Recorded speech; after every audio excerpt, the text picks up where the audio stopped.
In a world full of bad news, this podcast is a source of good news, real talk, and real inspiration. On this show, you'll hear stories of growth, legacy, and entrepreneurship. Everyday people who overcome real challenges to build something meaningful. My name is Steven Padernacht, third generation Bronx born and raised in the real estate game. This is the Padernacht Podcast, brick by brick.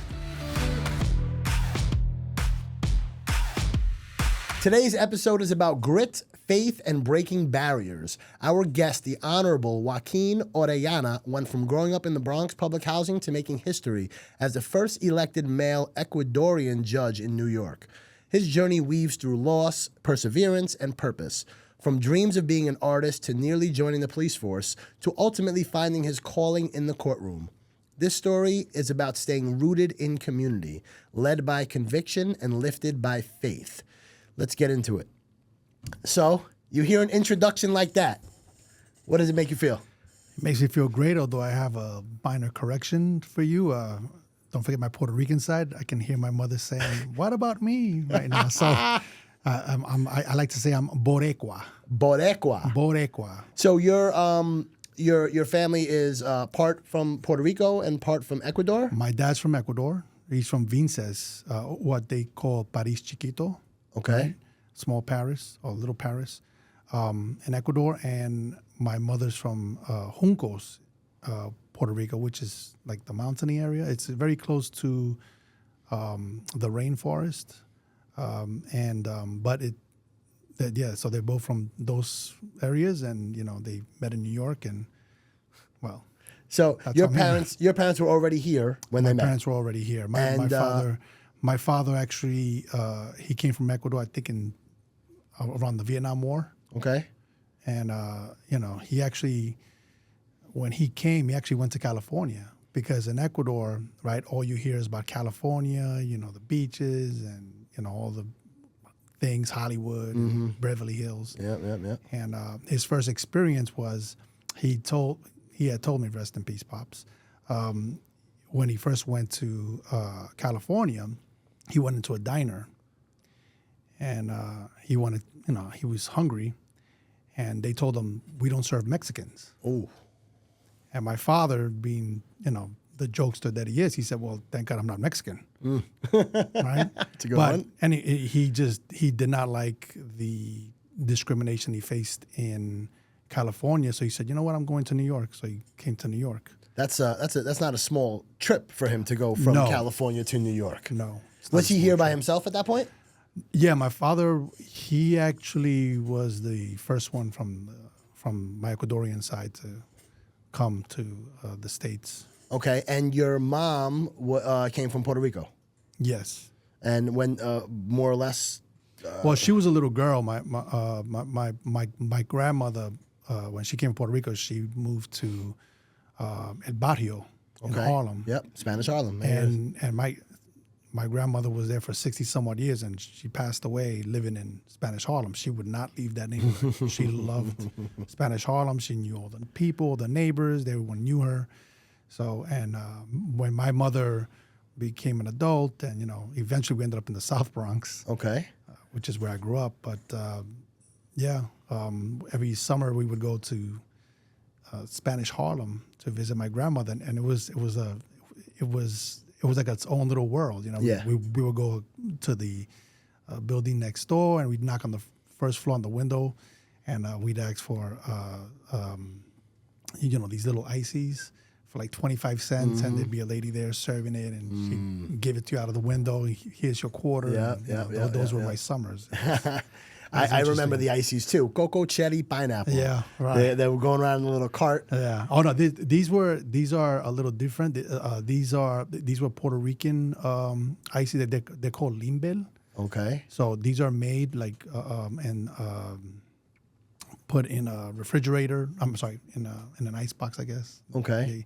And so when they're sold, it's ready. It's direct, ready to go. Right, direct, ready to go, and it's amazing. It's amazing. In fact, when I go to Puerto Rico, I have to get me some, but they're a lot more than a quarter now. So it's interesting. I grew up in the Bronx as well, and like just those certain small little things that we have growing up in the Bronx really kind of just like you hold on to them. Like I remember specifically like not only the ices, but then there was the other version of the icy where the guy walked around with a big block of ice. Yes, and they shaved the ice off, and that's how you piragua. And then they would put the flavoring on top of it. Yeah, the syrup, right? Yeah, right. Delicious. Everything will get you hopped up on some serious sugar, and you're off and running, literally. All right, so your mom met your dad. At this point, your dad is in Brooklyn. Is that correct? Or how did your parents meet? So my father at the time, he was living in Brooklyn. He was working as a doctor in Columbia Presbyterian, and my mother was a hematologist working at Columbia Presbyterian. And according to my mother, my father used to pass by and bother her all the time. Well, it worked because clearly they ended up getting married. But my mother originally thought that my father was very annoying. Yeah, wow. So, my father was able to, charm her, and eventually they got married, and had 3 of us. Okay. So and you were raised in the Bronx. I was raised in the Bronx. So when they got married, my father was living in Brooklyn, actually in Bushwick. And so when I was born, the address was something Madison Avenue, but it was in Bushwick for sure. And then they decided to move to Ecuador. Really? So, yeah. So then my second brother, he was actually born in Ecuador. Yeah. Are you the oldest? I'm the oldest. Okay, so you're firstborn. Right. And then the second one, my brother, he was born in Ecuador, and then afterwards, my mother didn't. She was there for about a year. She liked Ecuador, but she wanted to come back, so she came back to New York. And then my other brother was born here in New York. I think he was born in New York City, if I remember correctly. But that was the third one. What was it like growing up in the Bronx? I actually enjoyed my time. It's weird to say because. When you're young, you don't realize what you're growing up in. But, we grew up in the projects, and there were a lot of things that we went through that to me seemed like, okay, this is normal, right? It's not till much later and you meet other people and you see different walks of life and, how they grew up, and you're like, oh, wait a minute, this wasn't normal, So, I thought it was normal that you didn't have heat and hot water all the time. Yeah. I thought it was just like, hey, that's just what happens. I remember growing up in the South Bronx in the projects, right? John Adams houses, proudly. But I remember that there were some times that the electricity would go out and we would have a blackout and be for days. And it was weird because we would hide in our apartment, right? Because it was just us 3 and my mother. At that time, she had already divorced my father. And we'd hide and pretend like we're not there because people were breaking into apartments and doing all sorts of stuff. So, but to me, it was like, okay. And then, the other thing is, growing up dealing with shootouts, right? That was also something that I was like, oh, all right, this is just part of life. And you don't realize, well. Sadly. Right. Sadly. But that's not, no. But again, it wasn't anything like I felt like I was missing something. My mom never made us feel like if we're missing something. Yeah. Even when things were really bad. I think that's the beautiful thing about being a child, right? Like you only know what you know. Right. And if you grow up in an environment and this is just normal to you, and not that there wouldn't be any sort of like trauma there, but like for you, like I feel like growing up in the Bronx made me a stronger person. Absolutely. It made me learn the ability to have resilience and be able to put myself in any sort of situation and come out on top. Now, that's not necessarily so true for everybody, but I feel like, people like you and I that have been able to get through all of those things and now come out on top as, in your profession as a judge and in my profession in business, it allows us to kind of walk in different rooms and kind of correlate with anybody. Right. All right. So you are the first male Ecuadorian judge to be elected in New York. Is that correct? That's correct. So how did that journey start? Like you didn't just wake up one day and say, hey, I want to be a judge. Well, actually, that was actually my third wish. So I went to St. Anselm's, and when you graduate St. Anselm, they used to give you these books where people would sign. This is your grammar school or your high school? Grammar school. My grammar school. So right? which is what, 6th grade, 8th grade? Through 8th grade. Okay. Through 8th grade. And so, people go and they sign and they write good luck in high school. Was it like the little tiny book with the zipper around it? Different color pages. Yeah, anyway, in the very beginning, they have you write, name, address, what do you want to be? So for the 3 professions, I think the first one I put was baseball player, right? Because I loved baseball, right? And then the second one was police officer, and the third one was judge. Ah, all right. So you kind of right. But how was that in your orbit? Like as a kid, like I wouldn't have thought. I don't even know what I have on mine. I think I might have baseball player on mine, but I have baseball player and I definitely have like fighter pilot because I love Top Gun. But how did you kind of get that in your mind, like a judge? I think growing up the way that I did, I wanted justice. I felt like there was no justice. And, there were things, like I said, things that, almost became normal to me that wasn't normal. I mean, at the time that I was growing up, we had a lot of burnt out buildings, a lot of rubble. And, summertime, we're kids and we're going through the rubble. We would see things. I was like, I think that guy is gone. A drug addict that's passed away and be there for days, and, things would happen. And, unfortunately, the response wasn't as quick. But I felt like, we needed justice. It wasn't right that, when you went into Manhattan or some other place and it was like so much nicer. You had more cops around and it's like, wait a minute, but we need that. Yeah. So that's why I think for me, number 2 was police officer and number 3 was judge. Right? I mean, forget lawyer, just skip over that, just become a judge, right? Yeah. Well, it's either going to be enforce the law or be the person who hands down the justice after the crimes are broken. Right. And did you actually explore the police academy? Was that something that you explored for a while, or like how serious were you as far as wanting to be a cop? So I was actually very serious. After college, I actually took 2 police officers exam. I took one for the NYPD and one for Suffolk County PD. Okay. Suffolk County because I made the most money. Yeah. Right. People usually go to Suffolk or they go up to Westchester. Right. And I remember getting the score and I placed so well. I'm like, okay, good. And I waited and waited and waited and never got the call. Really? In the meantime, while I was waiting, I was working as a paralegal for a law firm, a workers' compensation firm, Brecker Fishman, which I think now they call something else. But I was working for a firm, and they used to have me do things that was beyond what other paralegals were doing. Gotcha. They had me, trying to resolve the cases, stuff like that. And I remember there was this one case where I had resolved the case for a much higher amount, and the lawyer that had gone to court for us on the same case had resolved it for a lesser amount. Okay. So it became like big news. And one of the senior partners, Abraham Popish, I don't know if he's still around, but he pulled me into his office. He says, Joaquin, he goes, what do you want to do? What do you mean, what do you want? I want to go home. Yeah. Said, no, what do you want to do with your life? Like, I said, I don't know. I mean, I'm trying to become a cop. And he said, become a cop? He said, what a waste. He said, I think you would make an excellent lawyer. I said, really? No one had ever told me that before. So I said, all right, I mean, I'll think about it. And, I ended up thinking about it.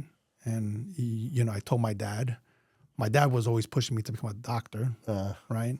And my father was actually pretty disappointed. He was like, lawyer? No, come on. You gotta become a doctor.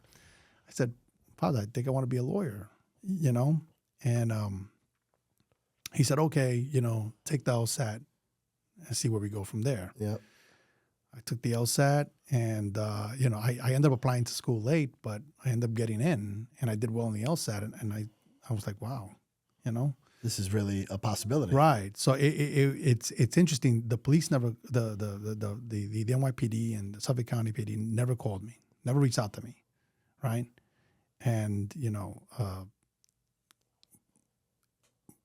senior partner at a firm that I was working for ended up doing something that he only did. And if anyone knew who Abe Popish was, he was very to himself. He was quiet. He would work in his office by himself. He wasn't the type that would just, fraternize with everybody. He wasn't. That wasn't his style. He was very to himself. So for him to call me into his office and give me that, these are all things that, I thank God for, because God knows, obviously what he's doing and what he wants. And, he's the one closing the doors and opening other doors. Yep. And, sometimes you have to push you through the door, but, so I am very grateful.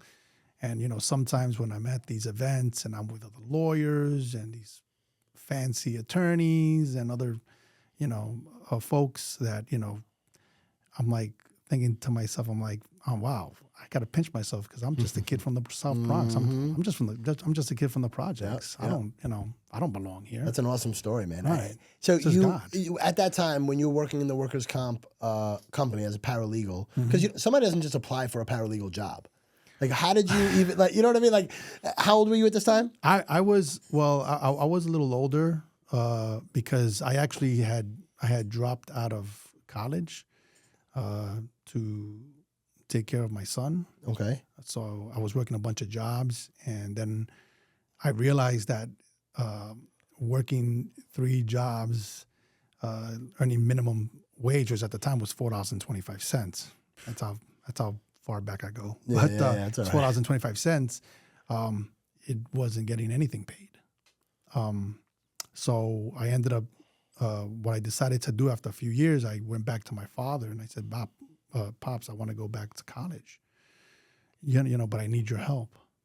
And my father was like, if you go, I need like A's and B's, nothing less. Mm-hmm. In other words, he wanted me to be serious. He said, I'll help you, but you have to also work in my office. So that was the deal. I used to work with my dad. Oh, okay. And, and I would go to school. And I was very focused on, doing right because I had to support my son. So, So you, the paralegal job was where your dad was as well? No, because my father had his own medical office. Oh, gotcha. Okay. How I got the paralegal job was after I graduated college. I basically back in the days you could get the New York Times and they had a little section with all the jobs, and so I just applied to everything. Ah, okay. I applied to everything. Yeah, I just said, you know what, I have a college degree in criminal justice. So yep. And the paralegal job ended up calling me, and they called me in. I remember they started me off, I think, at $35,000 a year. Isn't that funny how that happens? You just applied to a bunch of jobs, yes, and one of them calls you back, and then all of a sudden now here you are. Right. How many years later? In that field. Right. So I'm sorry, you said the gentleman's name was Abraham Popish? Abraham Popish. He was the one that called me into the job. Now, he wasn't the person that I interviewed with. The person that I interviewed with was the office manager. Her name is June Farrell. After I got the job, I also met with Kevin Walsh, who was a partner. And, I was hired. I worked there for a year. And then during that year is when I took the LSAT and I got into law school. And then I resigned my position and I went to school. So you went to law school. After law school, then I imagine you started practicing law. Yeah, it took me a little bit to find a job.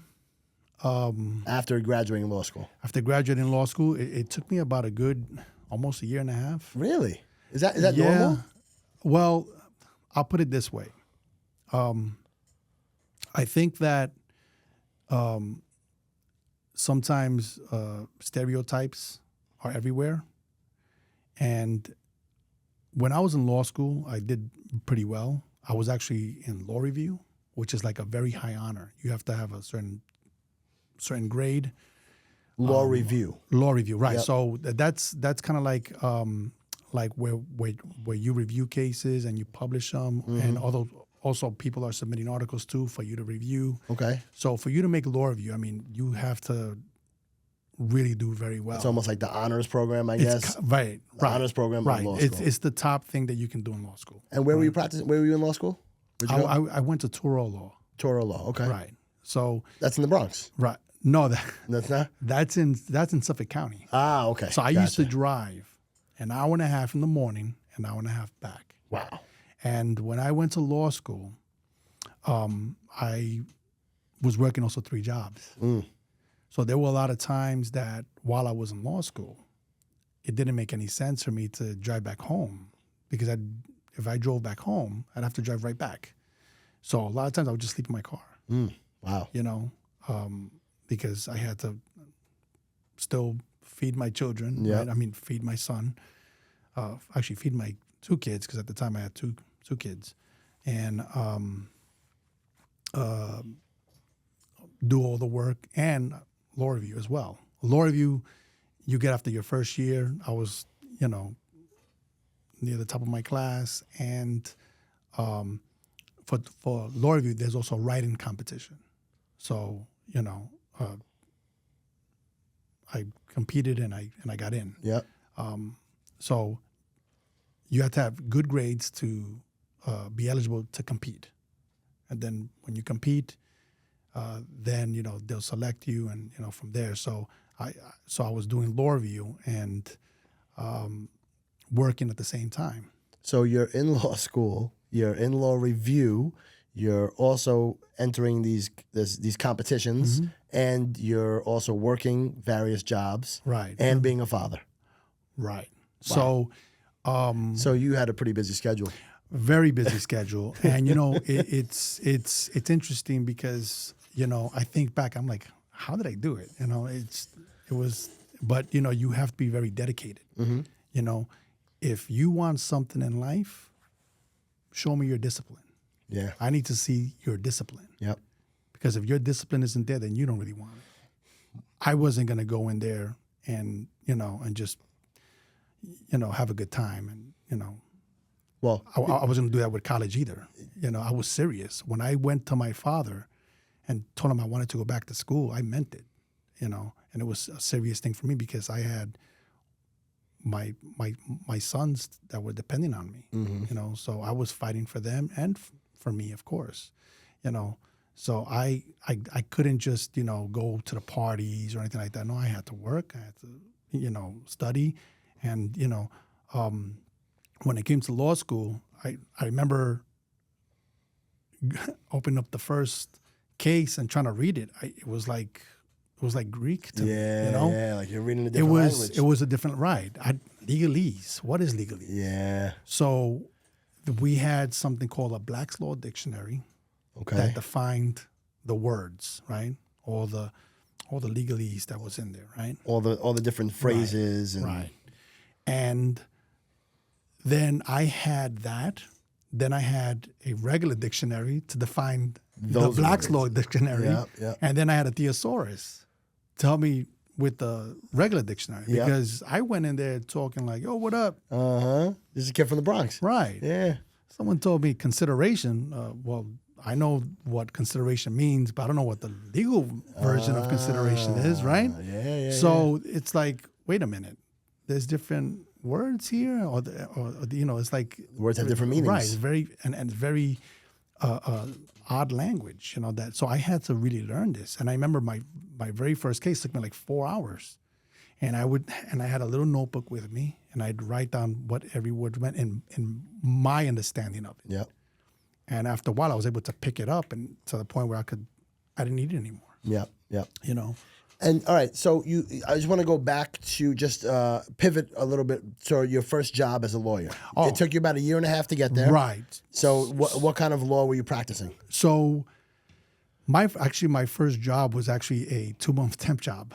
Okay. Right. All right. It was a 2-month temp job. I was doing a family law, and I was Representing the families. Right. So I was working for a nonprofit called the Fortune Society. All right. And the Fortune Society, they do what they call ATI, Alternative to Incarceration Programs. Okay. And sometimes, people that locked up or got somehow involved in the criminal justice system, they'd say, well, okay, if you complete this or if you do that, well, we will help you with your child support or your visitation or whatever. So I was doing that. That was actually my first job. And, going back to that year and a half, there were people, and I have good friends that, that I still talk to, that were applying for the same job I was.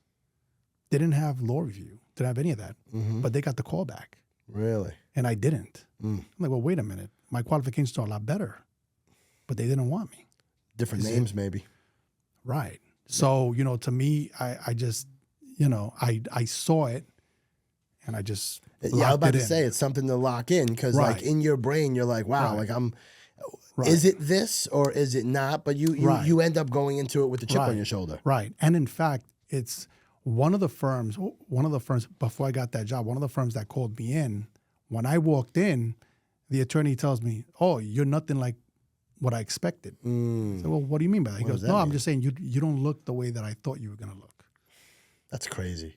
I'm like, all right, well, how am I supposed to look? Right? Is this some sort of, let's fill a racial quota type of thing? Okay, we got a Joaquin Orellana here.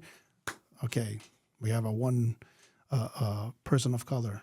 So, so it was a very interesting time period. But yeah, I ended up getting a part-time job with, it was a 2-month temp job because the actual attorney, she had broken her leg in a skiing accident. Okay, so she was out for a couple months. Right, so she was out for 2 months. And so I was there for those 2 months, and it was a fantastic experience. I loved working there. Where were they based out of? Were they in the Manhattan or the Bronx? They were Manhattan. It's interestingly enough, a lot of the people that were, I guess for our clientele were either from Brooklyn or the Bronx. Okay. So, and then, they would come to me like, wait, you're a lawyer? And I say, yeah, man. And I'm talking to them like, the way I regularly, I'm not talking to them like, I'm from Harvard. I'm not doing that. Yeah. I'm just, talking to them like, yeah, what's up? Hey, tell me what's going on. And I try to talk to them, see where they're coming from. And I can tell you that some of the most humble people that I met were these people that had some sort of issues. It was either drugs or, whatever, assault. Yeah. Who knows? But they would come to me very humble. Oh, Joaquin, you think you can help me out or whatever? I said, look, I can't promise you anything because we're not allowed to, but I'm going to do what I can. That I can promise you. I'm going to do what I can for you. Any memorable cases from that time period in that first position? I mean, I would imagine that you're really like fighting for people and trying to get them. Yeah. You said ATI, alternative to incarceration. Right. So if you help these folks out, you're helping keep them out of jail. Right. So these people, right, they would come in and, they would do the program, right, which was, part of the program is we teach, Fortune Society, they would teach them like how to cook, like basics, some home ed. Okay. Right? Yeah. Things like that, very, just the basic stuff that I think that we've lost in our education system. But just give them basic skills. And if they would complete it, then you get the bonus of we'll help you out with your legal issues. Okay. Your family legal issues. So they made them go through some sort of a course. Right. It was a course. And then, obviously, Fortune Society would appear in court and report to the court, to the judge. Okay, yes, they did complete the course. It was satisfactory. Some people wouldn't even come in. I think, sadly enough, one of the most, the most memorable case that I had is I was working on this one individual who had child support and visitation issues. Yep. Right? And he was doing very well in the program. And we had appeared, we had an attorney that would do the court stuff. But the attorney had appeared and something happened where his visitation request wasn't granted for some reason. Okay. And that upset him so much that he stopped going to the program.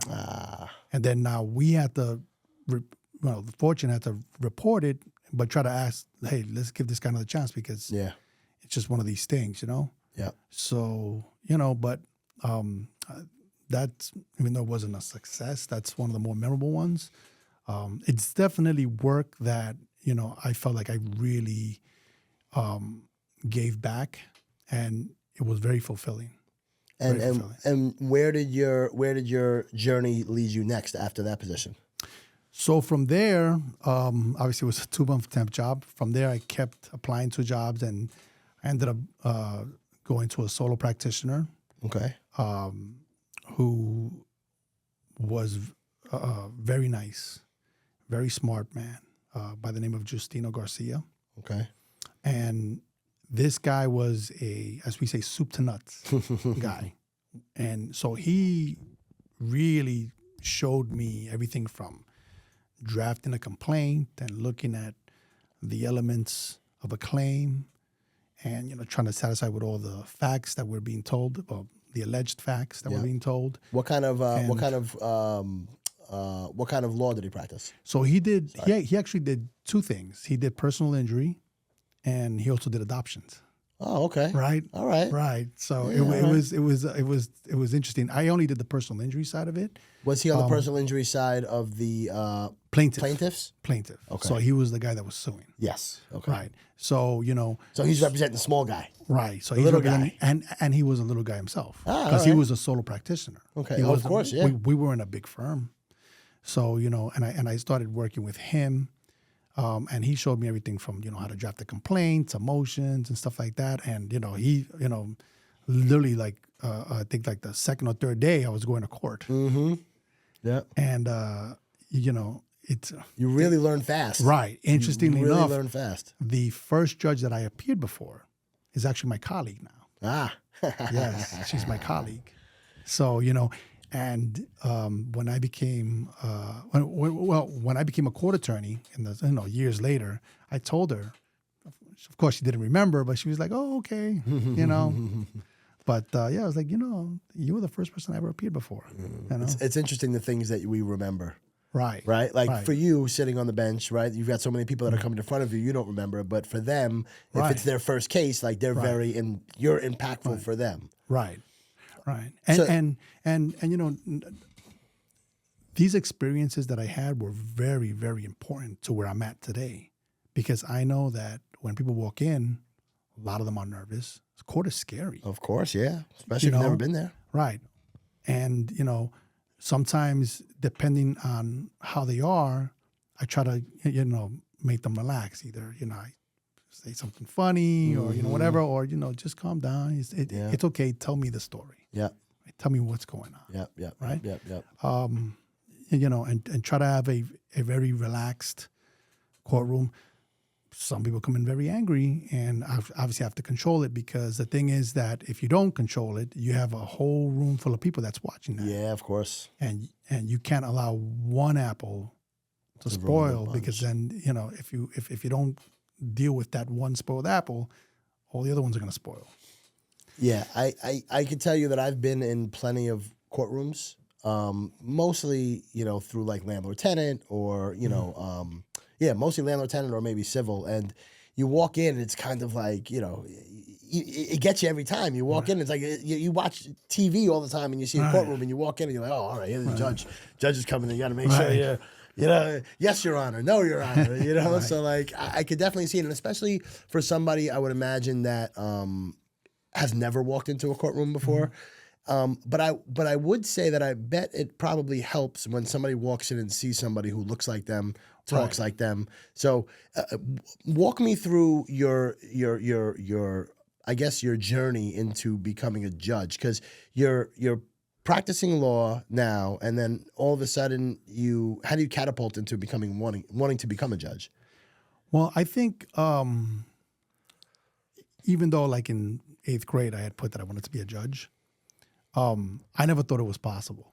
I never thought like this is for me. Like seriously, like I'm gonna become a judge. Like I never even thought. To me, I was like, you know what? I'm gonna be a lawyer. I'm gonna try to make as much money as I can while trying to help people. What ended up happening was I was working for a firm, and I had done a trial, and actually in the trial, my boss at the time had gotten into a dispute with our expert, and the expert was a very important witness, and basically we didn't have an expert for the trial, and I remember I had been preparing for this trial for some time, and I was pretty upset, so upset that I was thinking about quitting before the job, because to me I felt like, well, this is practically malpractice, but then the client begged me, please, Joaquin, please stay. He was mostly a Spanish speaker, and we had communicated very well, and he liked me a lot, and he trusted me. So and I told him, I said, look, this is very difficult. My boss had told him, well, if he wants, he can pay for the expert, but the guy didn't have any money, and the expert was charged, I think, like $6,000 just to testify. Mm-hmm. In any event, I ended up doing my first trial before Judge Orellana. And it was a jury trial I picked. It was a very interesting experience. But it was one of those things that, after we presented our case, Judge Orellana was, basically called us in and said, you guys need to settle this because I'm about to, issue a directed verdict and just dismiss it. And, he had every right to do that because, again, we needed expert testimony. Yeah. But we ended up settling the case. And as soon as we settled the case, I went back to my office and I said, I'm done. Like, you're not going to risk my license for this. I worked way too hard for this. Yeah. And so I had left.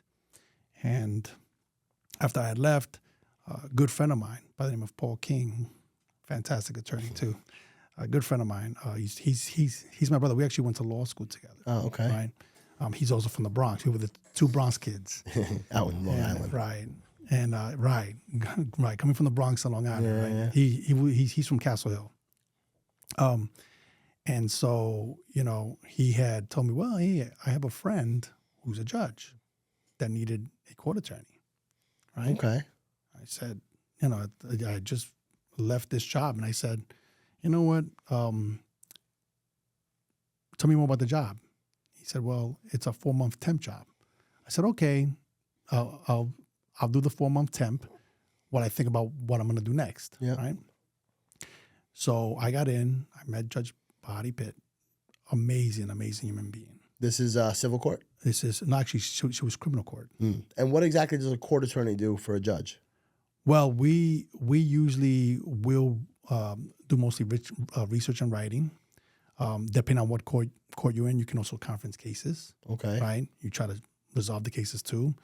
And you also have to keep your judge updated on, not only just, what's going on with the case, right? But also, if someone is like maybe angry or whatever the case is, hey, judge, just be careful with this one. He's a little hostile today or whatever.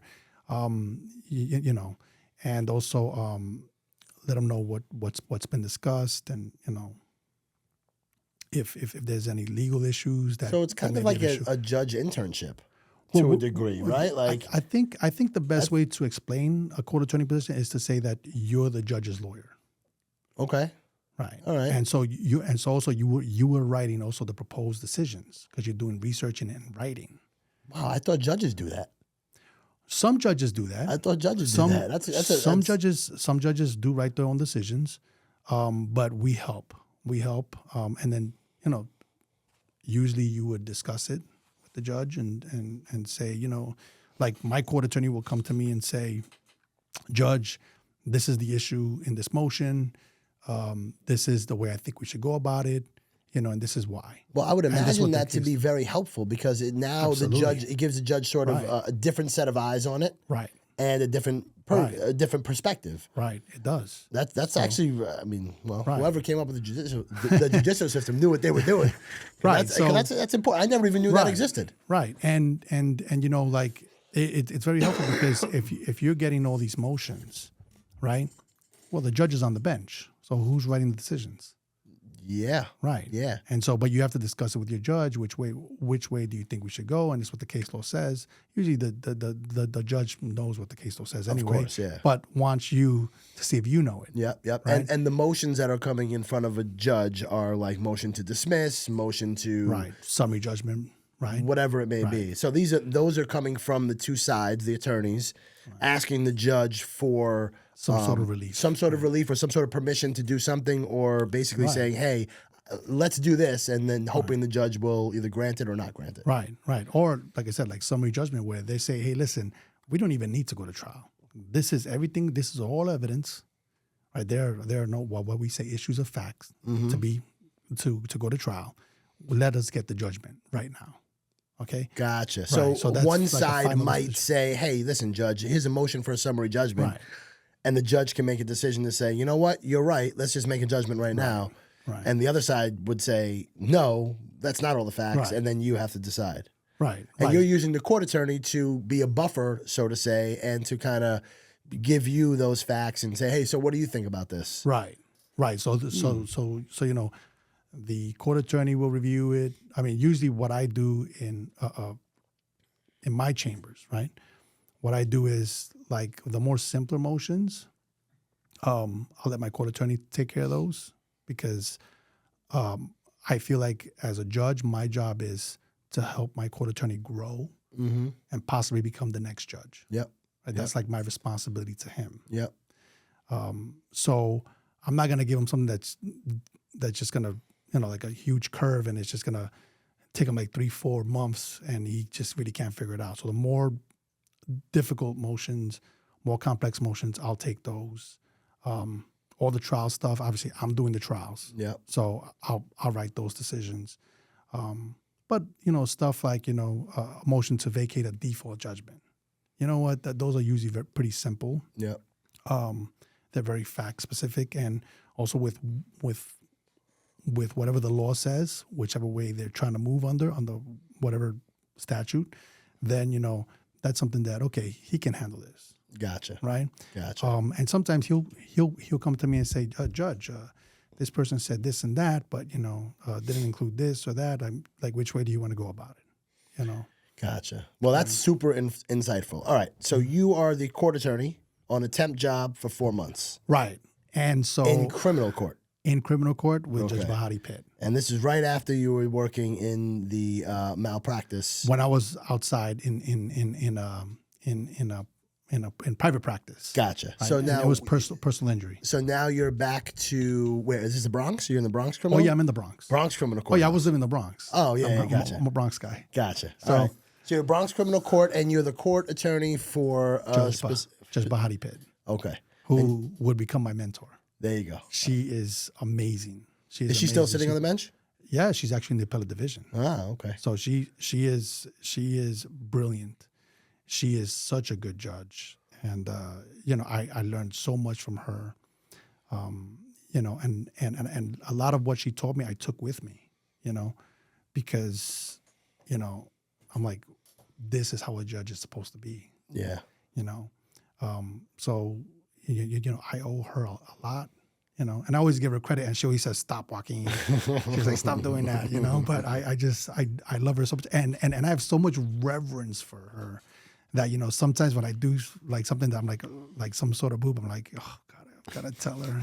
She'd be like, "This is what you're calling me for?" I'm like, "Oh, Judge, I'm so sorry." He's like, "No, you come on, stop it."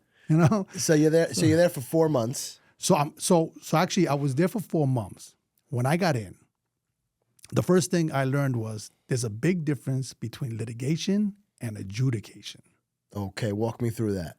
Litigation is when you're taking one side and you're arguing for that side. Yep. Okay. To the max. Yep. Right? Even if part of it is not as secure, you're still arguing going all the way. Yeah. Adjudication is, hey, now you're listening to both sides. You're not taking sides. You have to check all your instincts, all your beliefs or anything like that, and you have to leave it out.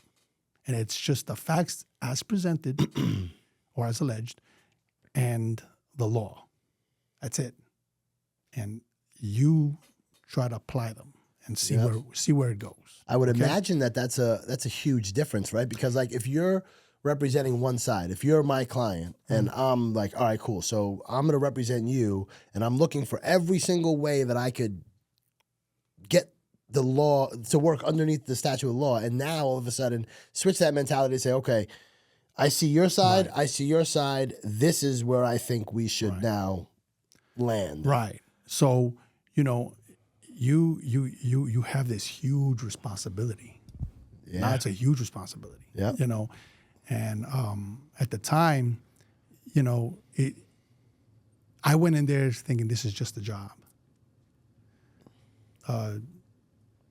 Who I say, mi jueza, Bahati Pitt, Judge Bahati Pitt, she made me understand this isn't just a job. This is service. You are a public servant. We're public servants. We're here to serve the public. Yep.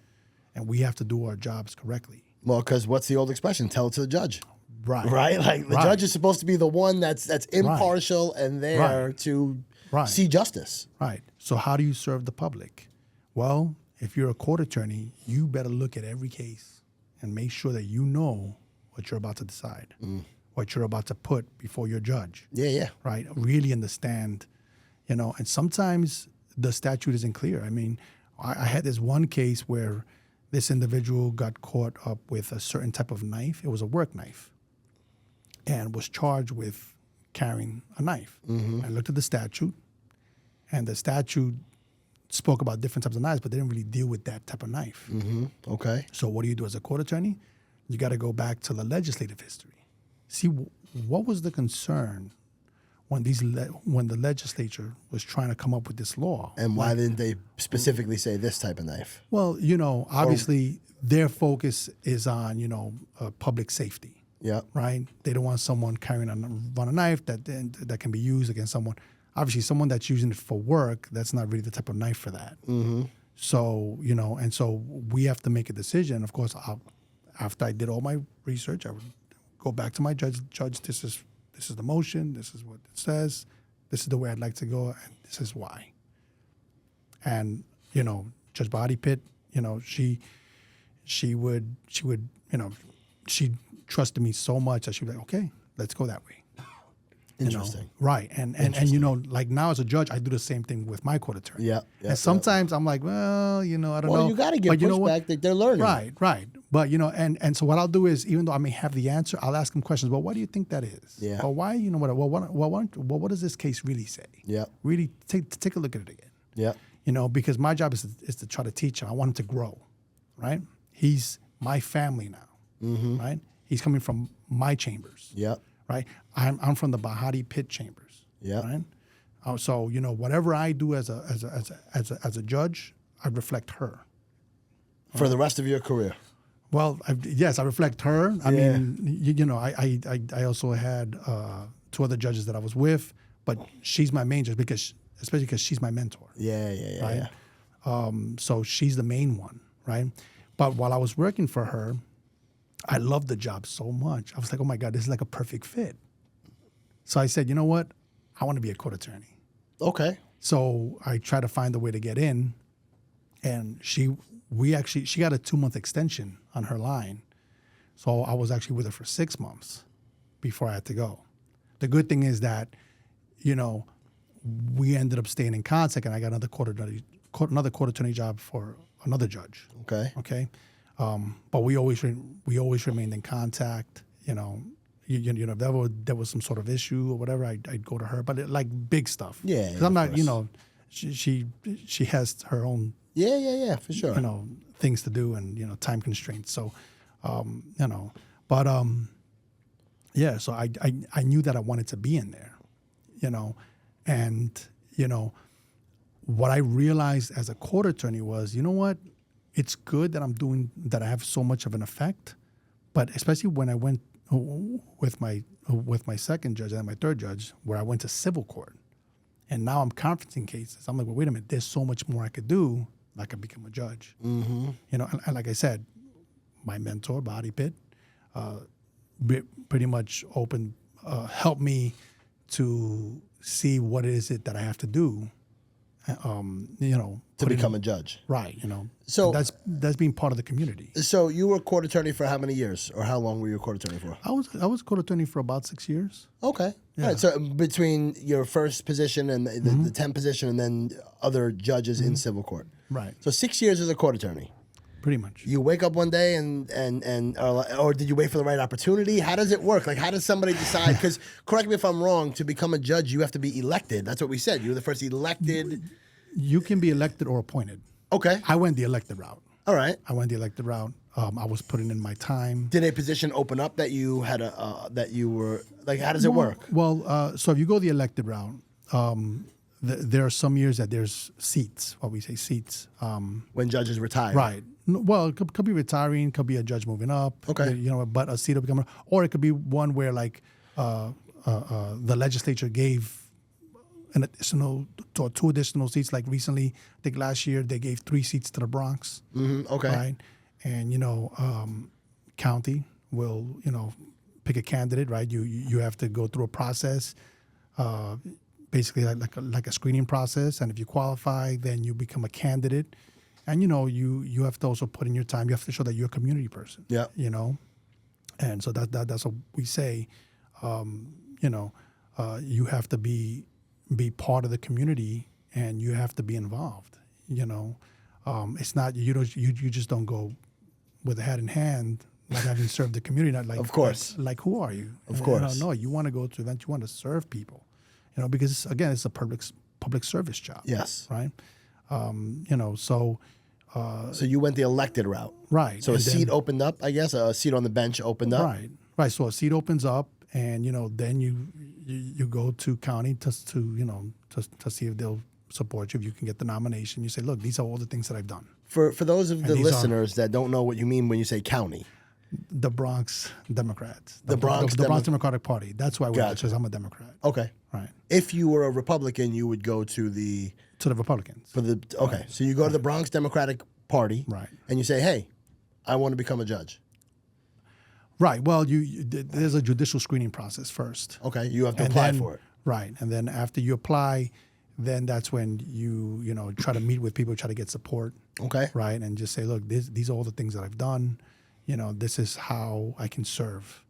And obviously, they want the best candidates. Mm-hmm. They want someone that's gonna represent the people and do right by the people. Right. So that's the elected route. The appointed route is kind of the same thing too, but you're going through the mayor's committee. Right? Gotcha. Okay. There's also another route too, which you can go through the and get what's called court of claims. Okay. Right. I didn't want to go that route, but that's another appointment. But that's appointment to the governor. All right. So but either way, you have to have certain qualifications. You can't just go in and just say, okay, hey, I want to be a judge. Right. I want to be. It doesn't work like that.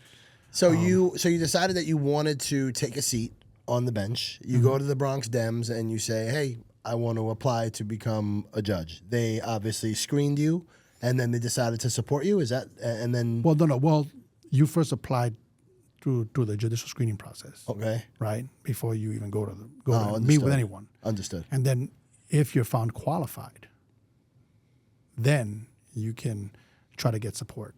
Okay. So for me, that's pretty much what I did. What I ended up doing was, because I was working for my last judge, Naida Samaj, she ended up getting Supreme Court, and she went to criminal. And I ended up leaving and going back to private practice, so I can focus on becoming more involved with the community. Okay. Because I figured if I'm not involved enough, who am I to ask for something when I'm not doing anything for my community? So that was my decision, and it panned out. God is great, and I got enough support to get a seat.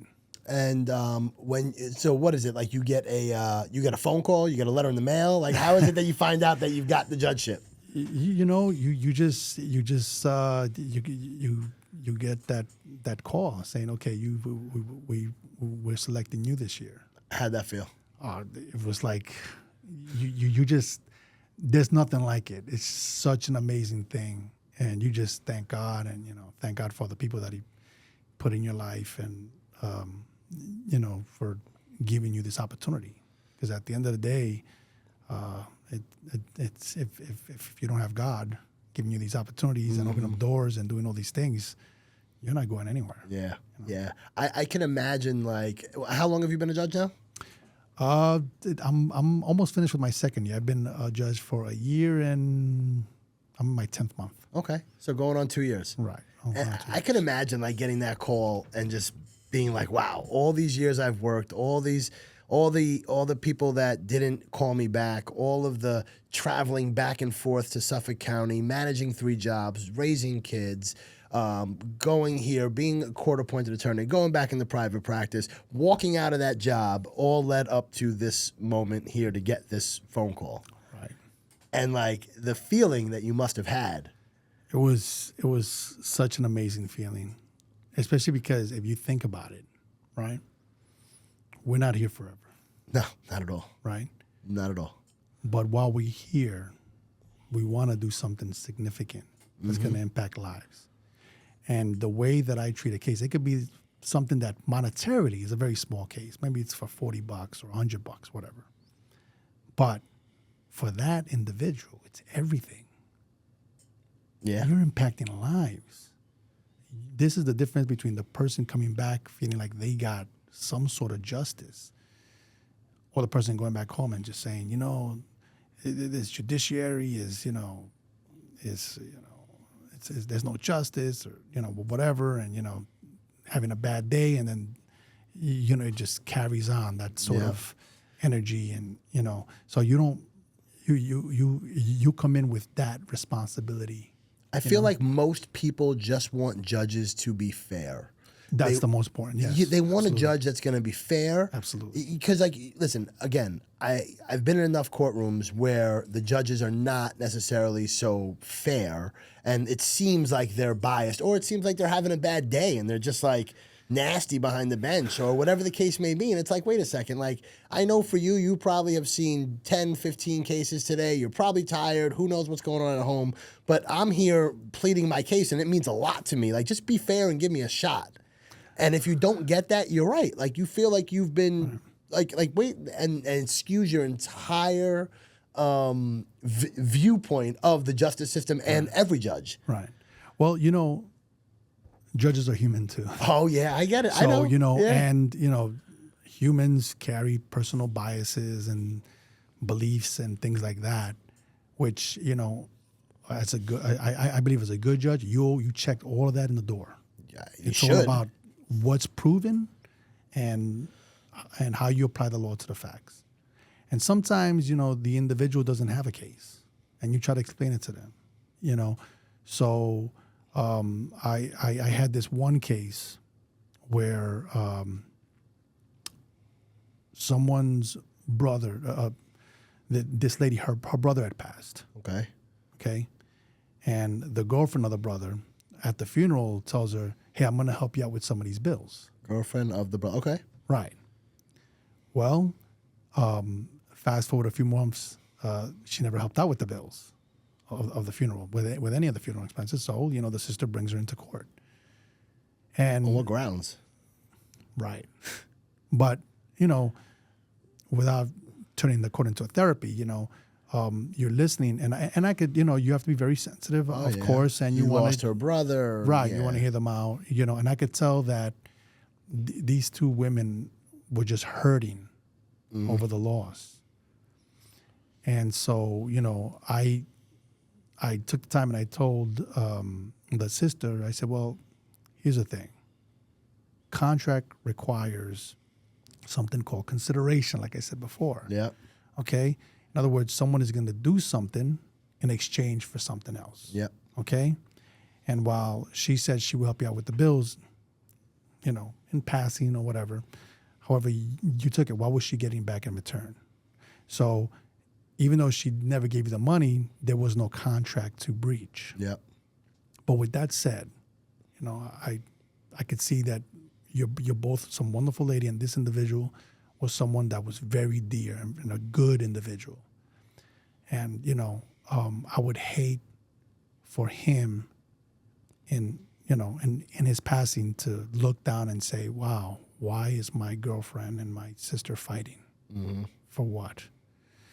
And at that point, when I explained it to her that pretty much she didn't have a case, she just started bawling, and the girlfriend gets up and walks over and gives her a hug, and then proceeds to say, okay, I'm going to help you out with the bills. And I'm like, what are you doing? You know, what are you doing? In exchange for what? Like, come on, now we're right back to where we started. Right. So it's like, the emotions is what got us here. Right. Wait till you go outside. You'll just send her anonymously. Do something. Right. Like. So, but you know, this is you know, I mean, some of these cases, that's what you have. So, you know, it's just you know, but you deal with it because remember, you're dealing with humans. Yep. Of course. These are human stories. Of course. The judges are so important in our society. Mm-hmm. And I think it's very noble that you've chosen to be a judge. I mean, everybody looks at it and they're like, wow, he's a judge. But you're right. You guys are humans at the end of the day. And, you know, like imperfectly perfect, right? Like, can you think back to one obstacle that you had to overcome and kind of throughout your entire journey, right? From, you know, law school to the jobs, to the court attorneys, to even, you know, your judgeship, the one obstacle that you've had to overcome and something important that it's taught you? Well, I think definitely the stereotypes and certain perceptions, you know. I'm a kid from the Bronx. At the end of the day, I'm not special. I'm nothing, you know. God is what made me who I am. That's the only reason why I'm here. It's the only reason. Mm-hmm. But I know I'm just a kid from John Adams' houses. Yeah. Right? That's been blessed enough to do what I'm doing, you know. But throughout my career, I've noticed, you know, whether it's attorneys from much bigger law firms that seem to thumb their nose at me, probably think that, oh, he's not that smart. Look at how he talks. Look at how, you know, whatever. Look at his haircut. Okay. Yeah. You know, so, you know, I've had to deal with stuff like that. You know, and even as a judge, I remember when I first got elected, they told me, you know, you need to grow out your hair. And shave your beard? Shave my beard. Really? And I said, well, wait a minute. Who told you that? Well, don't feel free not to share. It's okay. I'm not going to say who it People was, have recommended that. Right. They said, you know, you got to look more judicial. Well, no. What's a judge supposed to look like? I was about to ask that. You know what? I have a responsibility to my people, where I grew up from, and say, hey, we can do it too. Mm-hmm. So I want to look like this. I want to show them, hey, we can make it. We can do it. Again, it's all about discipline. Show me your discipline. How bad do you really want it? If you really want it, you'll get there. So that stereotype that you've had to overcome, the name, maybe the image, whatever it may be, that has taught you that just be disciplined. What has that taught you, overcoming that stereotype? Well, for one, I know not to let other people's judgments or expectations affect me in any way.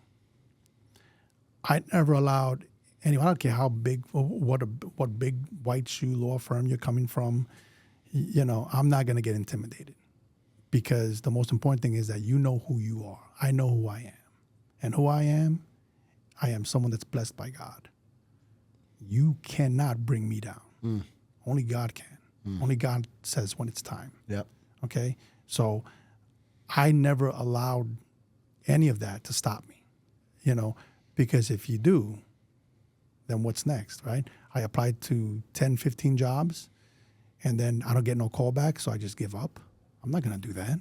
I'm going to keep going. Not after everything you've been through. You know, at the end of the day, and also, you know, if there's a job that you want, you know what? You pass by every week and you knock on that door. You know, go physically in person. Yeah. Here's my resume again. Mr. Orellana, Orellana, right? But they would say, Mr. Orellana, we already have your resume. Well, just in case, just let them know that, I'm willing to, I'll put in some hours just so, you can see how I work. Yep. Right? That's, Just keep going, that right, perseverance. just keep going. You have to persevere, and you cannot let anyone's thinking of you. Whatever people think of you, it's none of your business. You don't let that affect you. You know what? You can think of me whatever you want. You could think I'm this judge or this guy, that guy. Okay, I know who I am. Again, I'm blessed by God. I'm God's son. I'm God's child.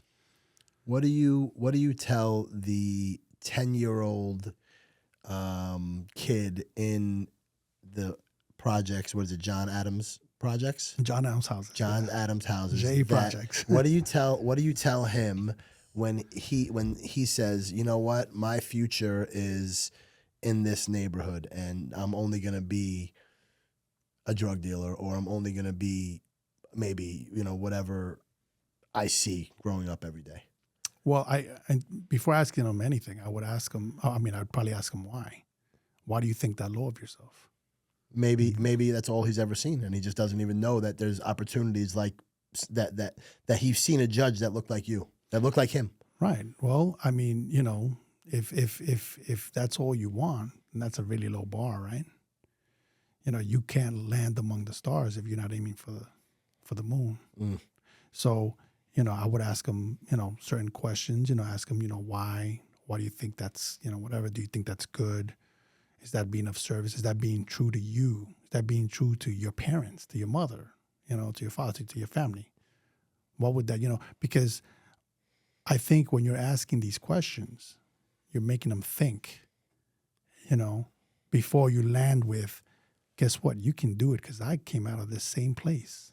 You can do it, but you got to believe in yourself, and you got to have faith in God that, no matter how bad it gets, he's going to pull you through.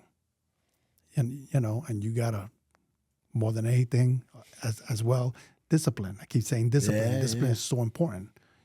It's hard when you're really tired and you're on that third job and it's 3 a.m, you're like this, falling asleep, but you're like, no, you got to keep going, because in that third job, you're also doing, your homework for the next day. That's discipline. You got to want it.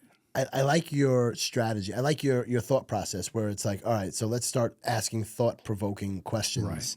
And then you kind of let them, because you're right. If you just come right out and say to that child, like, you could do it. Look, I did it. Right. It's not going to have as much impact to say, Right. well, why is it that you feel like this? Right. What makes you say this? Why Right. do you do that? And the Right. more they talk about it, the more they're going to land at, Right. hopefully they'll land at that question, unless they have crazy circumstances. But either way, I think it's important for people that, see people that look like them in higher positions and talk to them and learn those sort of lessons. Right. Now, I've spoken to kids. I've never had a kid tell me, hey, I want to be a drug dealer. Well, usually what I get is, hey, I want to be a basketball player. Okay. Or I want to be a baseball player, whatever. Mm-hmm. And my first question is, okay, well, what are you doing to get there? Mm-hmm. Yeah. Oh, you're practicing. How often do you practice? That's it? Oh, if you really want it, you better practice a lot more. Yeah. What else are you doing to try to get there? And then, because, there's a lot of kids going for the one job. Yeah. I think I heard somebody was talking about this, and they were saying, well, to be a professional player, there's only 32 teams and there's only 11 spots. That's only 320 players for the 1,700, whatever, the 170,000 different people who want to apply for it. So it's like a 1 in 1% chance of actually getting that. So what's your backup plan? Right. So, usually I'll tell them, well, if you want it, go for it. But you have to put in the work. You have to put in the discipline. Mm-hmm. How badly do you want it? Right. If you're telling me you're only going to practice whenever your coach is telling you to go, well, good luck. Yeah. Yeah. Something I like to talk about a lot is legacy, and the guiding principle of this podcast, of why I started this, is allowing people to share their stories and to talk about impact. And one question I ask everybody who sits in that seat is, how do you want to be remembered when you're long gone off the face of this planet? How is it that you want people to talk about you, and what is it that you want to be remembered for? Wow, good question. I think as a judge, I want to be known and remembered as someone that did his job without bias, without prejudice, and just did his job as best as he could. Obviously, no one's perfect, but, that's why I ask for, every day I ask for God to help me out, give me the wisdom, the discernment, the smarts, everything that I need when I'm dealing with each and every case. Because I think you cannot have justice if you don't have fairness. You cannot have justice if there's bias. Mm-hmm. You definitely cannot have justice if there's prejudice. You cannot have any of these things, and I think as a human being, more than anything, I want to be known as someone that was God-fearing and try to do good. I don't always do good, but I try to do what I feel is the right thing to do, the good thing to do, and what God would want me to do. At the end of the day, I ask God to guide my steps. Mm-hmm. Do you think about that a lot? Like what type of impact you're having on the cases that you're seeing, the people that you interact with on a daily? Is that something that you think about a lot? I do. Every case that I take, I always have it in my mind, like this could be everything to this person. Like I said before, mm-hmm. This could be everything to this person. This could be everything. I got to make sure that I get what I need out of this person. In civil court, you deal with a lot more self-represented litigants, mm-hmm. right? And so they don't know the law. Yeah. So you have to ask the right questions to kind of get what you need from them. Well, we all watch Law and Order. So when we show up and we're like, hey, I don't need a lawyer. I'm going to walk in there. Hey, listen, Your Honor. Right. I'm representing myself. Right. And, believe it or not, some of these self-represented litigants, they do a pretty nice job. And I'm like, wow, they do better than the regular attorney that comes out. And it's like, some of these attorneys that will come out and, say what they need to say. And it's like, this litigant did a pretty nice job for a non-attorney, right? Yeah. But it's I wouldn't be doing the right thing if I'm not getting what I need out of them. Yeah.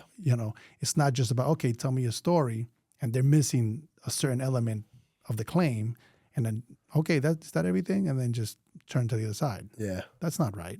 Mm-hmm. So if I know that they're missing, okay, like breach of contract, again, I'll go back to that. Yeah.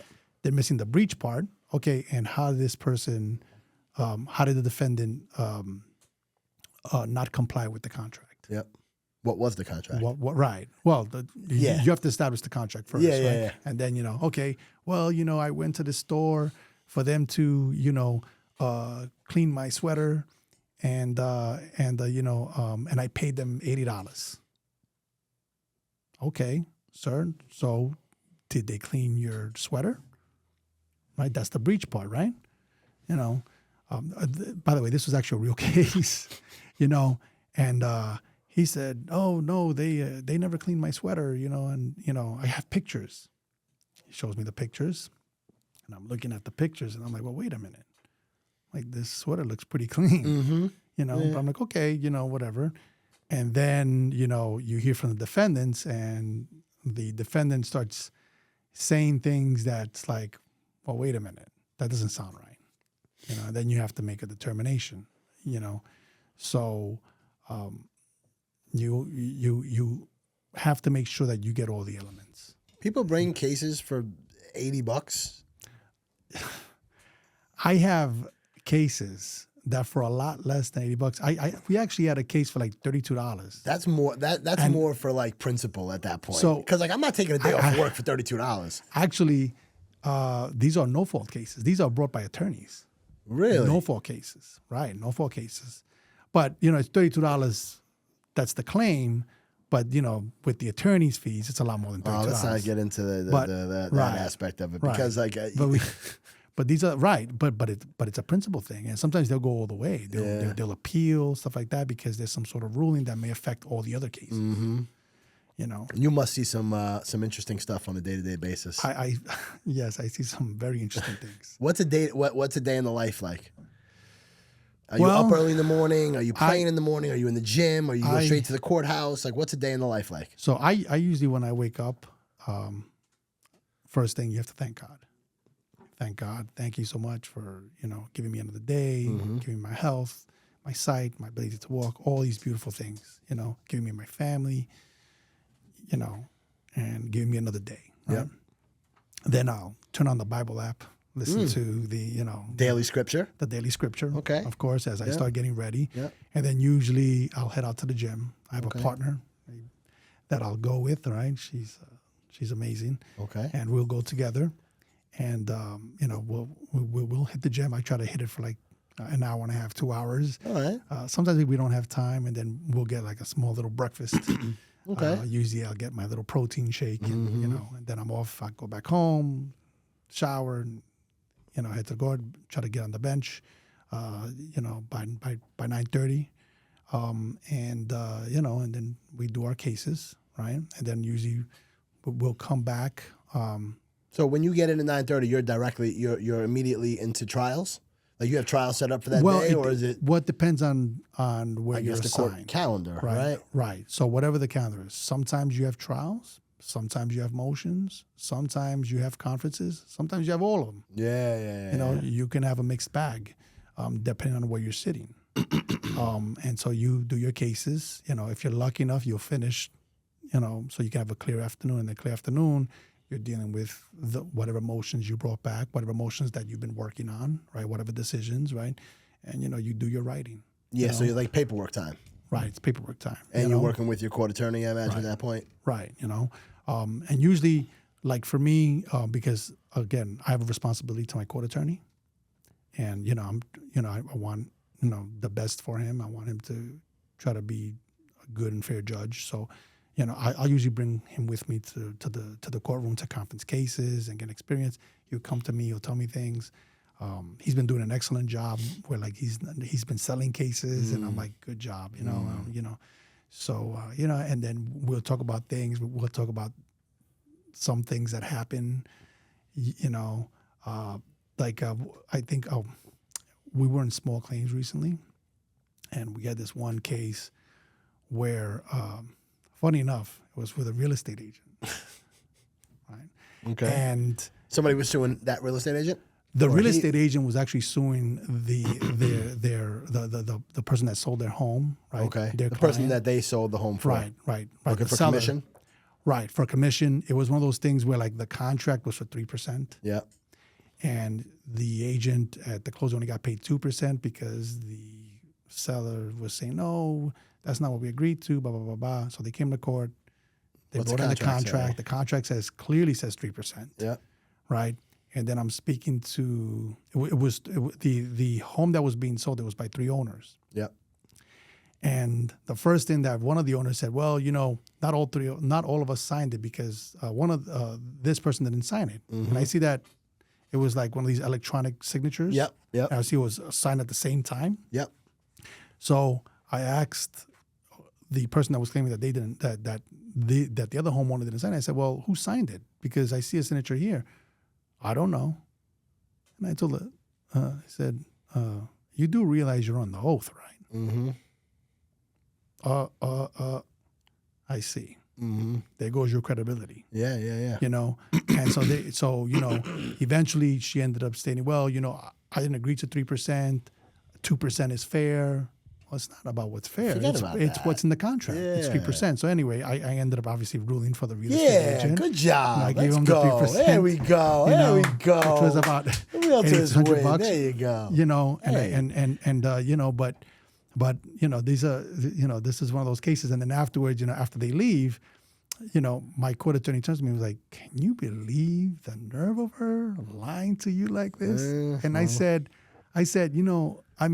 she had to have thought, or maybe she didn't think, that I was going to ask her, well, then who signed it? Yeah, well, if you're claiming that that the other owner didn't sign it. Mind you, the owner that allegedly didn't sign it never said he didn't sign it. He stood quiet. Yeah. Right? Yeah. Which was the lady's son. So, she was. That's I guess she was trying to that's get a my- lesson though, right there. Like that's a lesson for me as a realtor, and I've been burnt before. Like when it comes to stuff like that, like. What I like to do is I like to say, okay, well, do you have a copy of the deed? If it's New York City, it's easy to look up the deed. You can see who the owner is, and that's the person who has to sign, right? I was dealing on a situation not too long ago where the owner, I was dealing with an attorney who said he had power of attorney, and then it ended up being that he didn't necessarily have power of attorney, but he signed for her. So now I had to go back to the actual seller and say, hey, you got to sign this, Right. But new realtors. If you don't have a good broker and you don't have somebody who's advising you, or a good mentor, a good person that's in the business that advises you, you end up getting burnt that way. But All right. I've learned so much about judgeship in this time, my man. Like this is awesome. What I'd like to do is I like to do a little bit of this or that, right? So I'm gonna just give you a couple things. You tell me which one makes more sense. So let me just pull it up right here. This or that, right? So. Yankees or Mets? Mets. Oh. Okay. Oh. It's okay. No, we're going to move on. I don't need it. It's okay. I I know where we stand now. That's okay. I am a Mets fan. I'm not a Yankees hater. Okay. I'm actually, the Yankees are in it right now. Yes, we are. Mets are not. We play in a couple hours. The Mets Metsed, and they missed the playoffs. So I'm actually rooting for the Yankees. As you should be. You're from the Bronx, right? Bro. And besides my family, and my partner, but also my mom was a very, very big Yankees fan. So if there's anything, I'm sure up there she's hoping and praying. I want her to have. All signs are pointing towards 161st Street. You work probably not far from there. I just couldn't get, because to me, Yankees had a very corporate vibe. I couldn't vibe with them. Well, come on board. And then come on board. But then with the Mets, it was like they were like, the lovable losers and things like that. I was like, okay, so from you're the like South Bronx. I'm like, okay, sympathetic. I feel like I mix in more with them. So. All right, well, listen, it's okay. I'm just saying we do have room for you on this side. All right, thank you. I All right? appreciate it. All right. City Island Seafood or Arthur Avenue Pasta? City Island. Okay. City Island. Let's see. BX12 bus or 4-train? BX12 bus. Okay. Early riser or night owl? I'm more of a night owl. Book or podcast? I'm old school, so I like books. All right. Law or fairness? It's interesting because they don't always coincide. That's why it's here. My job, it's law. Okay. All right. Structure or creativity? Creativity for sure. I think I know the answer to this next one, but public service or private practice? Public service. It's way more fulfilling. Way more fulfilling. Did I do coffee or tea yet? Coffee or tea? I'm a tea guy. All right. I want to just touch on something that we talked about in our pre-interview. You, growing up in the Bronx, I imagine that you had a strong influence. Hip-hop probably played a strong influence in your life. Absolutely. And I think I remember reading on your notes that you had one time aspirations of becoming a rapper. Yes. Tell me just a little bit about this. Did you have a rap name? I actually, so here's the interesting thing. Growing up, they used to have, sounds very almost not true, but very fantastical. But every Friday and Saturday we would we had a park behind our building, and in the basketball courts there would always be a DJ there playing the music loud, and it was hip hop. Yeah, back in the day. So hip hop. I mean, I got very into the music. Very into music in general, but definitely very into hip hop. And when I was in high school, right, me and my friend, we had our own little group. It was sweet and sour. He was K Sweet and I was Sour C. Right? Sour C? I was Sour C. And I remember I had written my first hip hop song about brownies. Brownies in the morning, brownies in the night. Can't go to bed without a brownie bite. Right? So it was, and because it was one of those things that, awesome. I just loved it, and it was, it's poetry, right? Yeah. Poetry, but in a fun way to say it, fun way to do it. Sour Sea. Anyway, I got that out of my head, and then, life happened. And when I was into college, one of my friends that brought me to a party and said, "Hey, do you know, can you rap?" I said, "Well, I used to rap." Back in high school, but all right, I'll give it a try. So then I started rapping, and me and this friend of mine, we would go to these parties and we do like these battles. Yep. And one time when I was there, while we were there, I guess there was like a scout or something. That came up to us afterwards and said, "Hey, you guys did a great job. Are you interested in coming down to the studio and recording something?" It's like, hell yeah, of course, let's go. And this is again an unbelievable thing, right? Go down to the studio, and who's before me? The producer was someone that I very strongly admire, one of my favorite DJs. Somebody, right? Someone big. I'm not gonna say who it is. That's all right.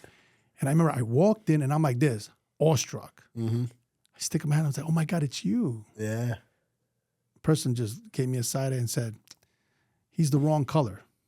Oh shit! What?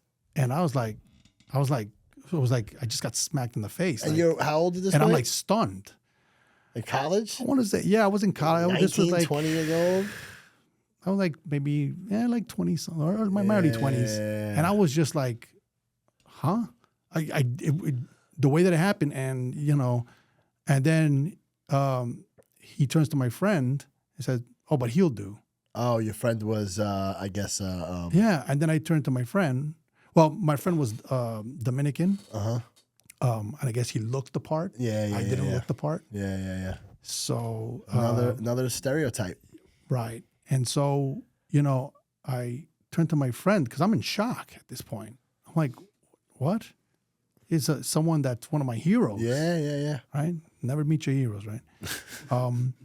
And he just said this to me. And I turned to my friend thinking my friend's going to, and my friend was like, "Bro, I'll see you later, man." And he walked in. And I remember I went back to the car and I said, "You know what? I'm done. Yeah. I'm done." And it was the best thing. Yeah. God did the best thing for me. I say this quite often on this podcast and in life. God doesn't give you what you want. He gives you what you need. Absolutely. Amen. I'm really glad that you got that stereotype happen to you, to be honest. I know it probably hurt you at the moment, but I think the world is a better place with you on a bench instead of in a studio. I got to say. Thank you. I appreciate it. I really appreciate your time today. Normally, I ask the guests if there's anything they would like to promote, but you know what? You are a public servant and you are a private man by nature. So is there any final words you'd like to share to that camera? Anything you'd like to say to the community? Anything you'd like to say to anybody that might sit in front of you on the bench one day? Trust God. Pray, and read the Word. Read the Bible. There it is. Thank you so much, man. I really appreciate it, dude. This has been absolutely awesome getting to know you, and it's just the start of our relationship. This has been another episode of the Padernacht Podcast. Thank you all for joining us, and we'll see you guys next week.